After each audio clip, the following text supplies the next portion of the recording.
know that you couldn't do this, but now I know.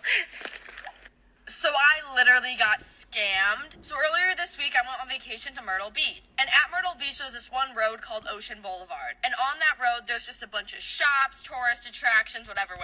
So the first time I walked down that road, I'm walking past this one souvenir shop. And this guy in there is like, oh my God, come in. Like, I'm so bored. Let me give you a henna tattoo, blah, blah, blah. And I just said, oh, maybe later I will. So it's later that night, and it's around 10 p.m., and me and my sister are walking around downtown. And it's literally just me and my sister. And we walk past that shop again, and the same guy's like, oh, I'm so bored, like, come in, let me give you a henna tattoo. So I'm like, you know what, fine, I'll get one. I'll get a henna tattoo. Like, I've never had one before. So I go into his shop, and the first thing I ask him is how much it would be. He was being, like, very iffy. He was not giving me a price. So I asked him, like, over and over again. He was like, oh, it'll only be $10. So I'm like, okay, cool. So I pick out a design, right? Took him 2 seconds to do. Literally telling you, he was like, and done. Then he writes something on a piece of paper, gives it to me, and tells me to go to the register. He charged me $30. So Man, everybody bitches don't sit on news no more, man. Fuck. Freaky bitch come meet today. Ain't gonna be no group and fuck a picture. I'm too freaky. You know me, I shoot a movie. HD, I see it moving. Bitch come strike a pole. My bitch don't wanna do no video. Man, everybody. This is why my car is taken away for 2 weeks and my sister is kicked out.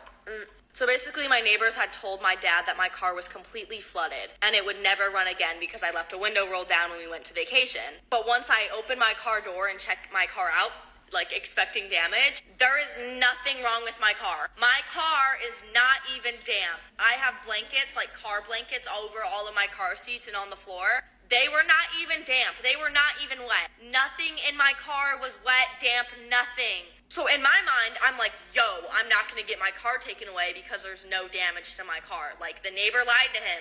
My car's not flooded. Why would he be mad at me? So he comes up to my car, and this man starts tearing apart my car, trying to find damage. And once he realizes that there's no damage to my car, it's not flooded, and I didn't mess up my car, he gets even more mad because I did nothing wrong. So he opens the trunk of my car, and my trunk is like full of stuff. There's pool floaties, there's tennis rackets, soccer balls, and there's a lot of clothes back there because my parents are divorced, so I go from house to house a lot, and I also go to the beach a lot, so I change in my car, and there's clothes in there, whatever. So he pulls out a pair of my boyfriend's pants, and he's like, why are these in here, Kayla? What are these? What are these? And I look at him, and I'm like, I go to the beach. So he literally throws them back in my car and slams my trunk shut because, like I said, there was nothing wrong with my car. Yay! Which for some reason got him mad.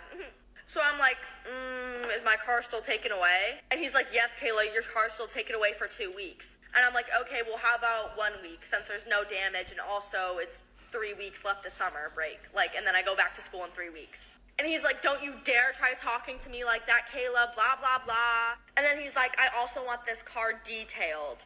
Boy, why do I need to get the car detailed if there's no damage to my car? Make that make sense. So then he basically takes the keys to my car, locks them in his room, and now I don't have a car for 2 weeks. And my sister's bags are packed and she leaves tomorrow. And, I might go with her because I don't really want to be home right now. But yeah, it kind of sucks, but it's just, I don't know. I don't know. I'll be fine. I don't care. I'm over it. There's so much more that happened that I can't really say because it's private. But that's basically the gist of why you will no longer see me in my car and that why you probably won't see me in this house for a while. Yay, swag.